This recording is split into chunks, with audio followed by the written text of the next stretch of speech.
আজকের আরেকটি নতুন ভিডিও। তো তোমরা জানো যে ইতিমধ্যে মাধ্যমিক রেজাল্ট প্রকাশিত হয়ে গেছে এবং উচ্চ মাধ্যমিক রেজাল্টও প্রকাশিত হতে চলেছে।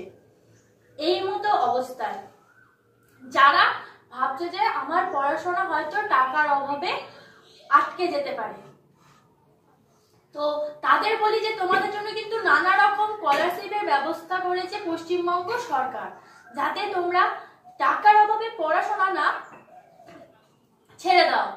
এমনই কিছু সরকারি বেসরকারি তোমাদের সাথে স্কলারশিপ নিয়ে আলোচনা করব, যেগুলো তুমি শুধুমাত্র পাস করলে বা তোমাদের 50% বা 60% নাম্বার থাকলে কিন্তু তোমরা সেই স্কলারশিপ গুলো অ্যাপ্লাই করতে পারবে। তো আজকে আলোচনা করব আমি টপ 5 বেস্ট তোমাদের জন্য স্কলারশিপ। অর্থাৎ তোমরা যদি মাত্র শুধু পাস করে থাকো তাহলেও কিন্তু এই স্কলারশিপ অ্যাপ্লাই করতে পারবে। সেই কি স্কলারশিপ তোমাদের যাতে পড়াশোনা থেমে না থাকে, তাই জন্যই কিন্তু পশ্চিমবঙ্গ সরকারের বা বিভিন্ন বেসরকারি যারা উদ্যোক্তা আছে তারা এই উদ্যোগটা দিয়েছে, যাতে পড়াশোনা তোমরা চালিয়ে যেতে পারো। সেই জন্য কিন্তু এই স্কলারশিপ। তো প্রথমে যে স্কলারশিপটা আসবো সেটা হচ্ছে সব থেকে পপুলার স্কলারশিপ পশ্চিমবঙ্গের, সেটি হচ্ছে স্বামী বিবেকানন্দ স্কলারশিপ।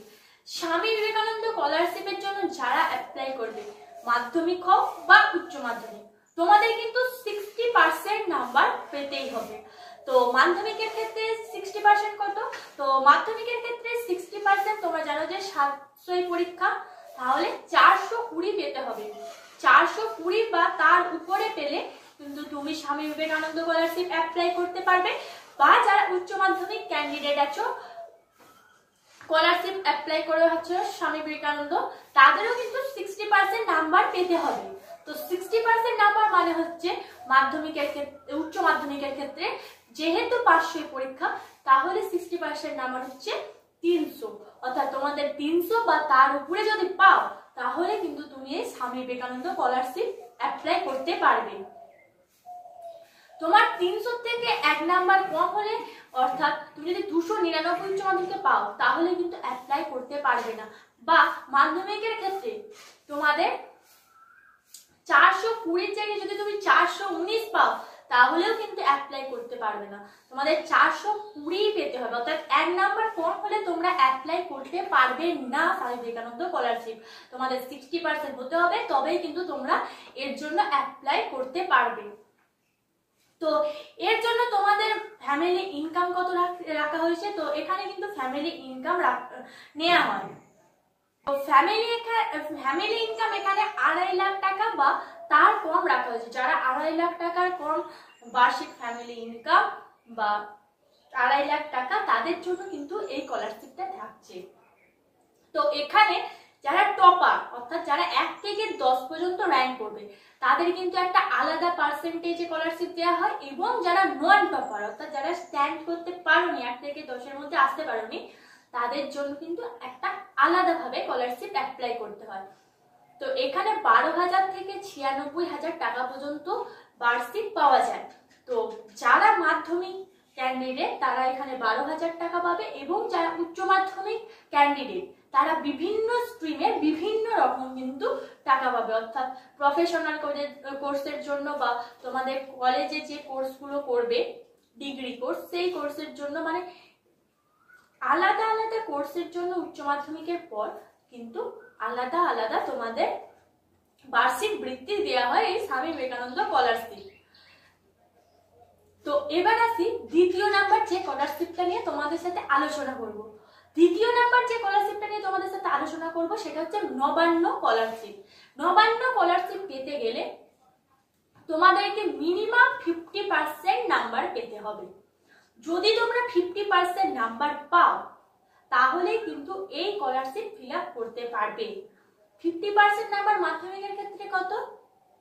700 পরীক্ষা, 350 বা তার উপরে, এবং 420 নিচে, অর্থাৎ 419 পর্যন্ত যারা পাবে তারা কিন্তু এই নবান্ন স্কলারশিপ ফিল আপ করতে পারবে। বা উচ্চ মাধ্যমিকের ক্ষেত্রেও যারা 50% পাবে, অর্থাৎ 500 পরীক্ষা 250 বা 299 পর্যন্ত যাদের নাম্বার থাকবে তারা কিন্তু এই স্কলারশিপ অর্থাৎ নবান্ন স্কলারশিপটা ফিল আপ করতে পারবে। নবান্ন স্কলারশিপ ফিল আপ করার জন্য ফ্যামিলি ইনকামের দরকার হয়। তো এখানে ফ্যামিলি ইনকাম 1,20,000 টাকা রাখা হয়েছে। যাদের 1,20,000 টাকার নিচে ফ্যামিলি ইনকাম তারাই কিন্তু এই স্কলারশিপ অ্যাপ্লাই করতে পারবে এবং এখানে বার্ষিক বৃত্তি 10,000 টাকা দেওয়া হয়। আগে কিন্তু তোমাদের নবান্ন অফিসে গিয়ে এই স্কলারশিপের ফর্ম জমা দিয়ে আসতে হতো, কিন্তু এখন অনলাইন মোডেও এই স্কলারশিপটা ফিল আপ করা যায়। তো এবার বলি, এই যে দুটো স্কলারশিপ বললাম, স্বামী বিবেকানন্দ স্কলারশিপ এবং নবান্ন স্কলারশিপ, এই দুটো স্কলারশিপের জন্য কোনো কাস্ট ম্যাটার করে না। অর্থাৎ তুমি জেনারেল হও, এসসি হও, এসটি হও বা ওবিসি হও, সমস্ত কাস্টের ছাত্রছাত্রীরাই এই স্কলারশিপ আবেদন করতে পারবে। এবার আসি, এবং এটি হচ্ছে এই দুটি স্কলারশিপ হচ্ছে একেবারে সরকারি স্কলারশিপ। এবার আসি তৃতীয় নাম্বার স্কলারশিপ, যেটি হচ্ছে ওএসএস স্কলারশিপ। ওএসএস স্কলারশিপ পেতে গেলে তোমাকে কি করতে হবে? ওএসএস স্কলারশিপ পেতে গেলে শুধুমাত্র তোমায় পাস মার্কিং তুলতে হবে। তুমি পাস করলে ওএসএস স্কলারশিপ পাবে। তো 50% পর্যন্ত তো তোমাদের নবান্ন স্কলারশিপ আছে, তার মানে 50% এর নিচে এবং পাস মার্কিং যদি তোমাদের তোলা থাকে তাহলে কিন্তু তোমরা এই স্কলারশিপটা পাবে। মাধ্যমিকের ক্ষেত্রে 175 থেকে 349 পর্যন্ত যাদের নাম্বার আছে তারা কিন্তু এই স্কলারশিপটাই অ্যাপ্লাই করতে পারবে। বা উচ্চ মাধ্যমিকের ক্ষেত্রেও যাদের, তো উচ্চ মাধ্যমিকের ক্ষেত্রে যারা 150 থেকে 249 পর্যন্ত নাম্বার পাবে তারা কিন্তু এই ওএসএস স্কলারশিপটা অ্যাপ্লাই করতে পারবে। অর্থাৎ শুধুমাত্র পাস করলেই ওএসএস স্কলারশিপ অ্যাপ্লাই করা যায়। এখানে কিন্তু কাস্টের দরকার হয়, যারা এসটি, এসসি এবং ওবিসি তারাই কিন্তু এই স্কলারশিপটি পাবে। তো এটাও একটি সরকারি স্কলারশিপ। এরপরে আছে একটা তোমাদের বেসরকারি স্কলারশিপ, যেটা হচ্ছে টাটা স্কলারশিপ। তো টাটা স্কলারশিপ পেতে গেলে তোমাকে 60% নাম্বার পেতেই হয়, তবেই কিন্তু তুমি স্কলারশিপটা ফিল আপ করতে পারবে। এখানে বার্ষিক ইনকাম কিচ্ছু দেখা হয় না, শুধুমাত্র 60% নাম্বার পেলে যে কোনো কাজ থেকে তুমি টাটা স্কলারশিপ ফিল আপ করতে পারবে। এখানেও কিন্তু 10 থেকে 12,000 টাকা পর্যন্ত তোমাদের বার্ষিক বৃত্তি দেওয়া হয়। এরপরে আসি যে ঐক্যশ্রী স্কলারশিপ। এই স্কলারশিপটা তোমরা 50% যদি নাম্বার পাও তাহলে কিন্তু তোমরা এই স্কলারশিপটা অ্যাটেন্ড করতে পারবে। এখানে 11,000 টাকা বার্ষিক বৃত্তি দেওয়া হয়। তো তোমরা চাইলে সরকারি স্কলারশিপের পাশাপাশি বেসরকারি স্কলারশিপও ফিল আপ করতে পারবে। অর্থাৎ তোমরা যে একটা স্কলারশিপ করে থেমে যাবে সেরকম কিন্তু নাও করতে পারো। অর্থাৎ তোমরা সরকারি একটা করলে এর সাথে বেসরকারিও একটা করতে পারো, অর্থাৎ একাধিক স্কলারশিপ করতে পারো।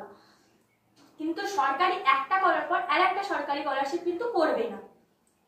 আর এখানে বলে রাখি যে তোমাদের 11-এ উঠছো যারা, তাদের কিন্তু ট্যাব কেনার টাকা কিন্তু 11-এ দিয়ে দেওয়া হবে। তো 11-এ তোমরা সেপ্টেম্বর থেকে অক্টোবর মাসের মধ্যে কিন্তু তোমরা ট্যাব কেনার জন্য যে টাকা সেটা পেয়ে যাবে, এবং তোমাদের যখন ট্যাব কেনার জন্য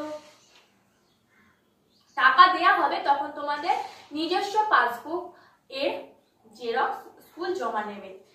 তো তোমাদের ট্যাব কেনার আলাদা করে আমি ভিডিও, যখন তোমাদের ট্যাব দেবে তখন সেই ট্যাব নেওয়া নিয়ে আমি আলাদা করে ভিডিও দিয়ে দেবো, যাতে তোমাদের কোনো বুঝতে অসুবিধা না হয়। এই ট্যাবটা দেয়া হয় তোমাদের পড়াশোনার ক্ষেত্রে প্রয়োজনীয় দরকার হিসেবে, অর্থাৎ তোমাদের পড়াশোনায় যদি কোনো কিছু সার্চ করো বা কোনো কিছু দেখার থাকে সেই জন্যই কিন্তু তোমাদের এই ট্যাবটা দেওয়া হয়, যাতে পড়াশোনায় তোমাদের অনেকটা হেল্প হয়। তো এই ট্যাব দেওয়ার প্রজেক্টের নাম হচ্ছে তরুণের স্বপ্ন প্রকল্প। তো এবার এই যে 5টি তোমাদের বেস্ট স্কলারশিপ বললাম, এই 5টা স্কলারশিপ যখন তোমরা পূরণ করবে তখন তোমাদের কি কি ডকুমেন্টস লাগবে সেগুলো তোমাদেরকে বলে দিচ্ছি। তো এই স্কলারশিপটি আর 1 থেকে 1.5 মাস পর কিন্তু তোমাদের জন্য অ্যাভেলেবেল হয়ে যাবে। তো তোমরা চেষ্টা করবে যত তাড়াতাড়ি সম্ভব অ্যাপ্লাই করার, কারণ এই স্কলারশিপগুলো প্রচুর স্টুডেন্ট ফিল আপ করে, সেহেতু সবাইকার অ্যাকাউন্টে টাকা আসতে অনেক দেরি হয়। তো তোমরা যদি প্রথম দিকে ফিল আপ করো তাহলে তোমাদের টাকাটা আগে চলে আসার সম্ভাবনা থাকে, তাই তোমরা চেষ্টা করবে প্রথম দিকেই ফিল আপ করার। তো এবার কি কি ডকুমেন্টস লাগছে সেগুলো জেনে নিই। তো প্রথম যে ডকুমেন্টস লাগছে সেটি হচ্ছে মাধ্যমিক যে দিয়েছো সেই মাধ্যমিকের মার্কশিট, বা যে উচ্চ মাধ্যমিক দিয়েছো তার উচ্চ মাধ্যমিকের মার্কশিট। দ্বিতীয় হচ্ছে ইনকাম সার্টিফিকেট, যেটা কিন্তু তোমাদের ডিএম, এসডিও, বিডিও বা জয়েন্ট বিডিও বা এক্সিকিউটিভ অফিসার বা ডেপুটি কমিশনার এদের কাছ থেকে নিতে হবে, অন্য কোনো জায়গা থেকে নিলে হবে না ইনকাম সার্টিফিকেটটি। এরপর হচ্ছে ভর্তির চলতি বছরের রসিদ, অর্থাৎ তোমরা যে পরের ক্লাসে উত্তীর্ণ হয়েছে পড়ছো ভর্তি হয়েছো তার একটা রসিদ দিতে হবে। তারপরে মোবাইল নাম্বার, ইমেল আইডি, নিজস্ব ইমেল আইডি এবং নিজের নামে থাকা ব্যাংকের বই, নিজের ছবি, নিজের সাইন এবং একটি পাসপোর্ট সাইজ ছবি। এই কটা জিনিস কিন্তু তোমাদের যখন ফর্মটি ফিল আপ করবে তখন নিয়ে যেতে হবে এবং ফর্মটি ফিল আপ করতে হবে। আশা করি পুরোটা বোঝা গেছে। এরপরে যদি তোমরা কোথাও কোনো বুঝতে না পারো তাহলে আমাদের কমেন্টে জানাতে পারো, তো আমরা সেই নিয়ে আবার নতুন ভিডিও করব। তো এইরকম ইনফরমেটিভ ভিডিও পেতে আমাদের চ্যানেলটিকে সাবস্ক্রাইব করে পাশে থাকুন। ধন্যবাদ সবাইকে। Junior education.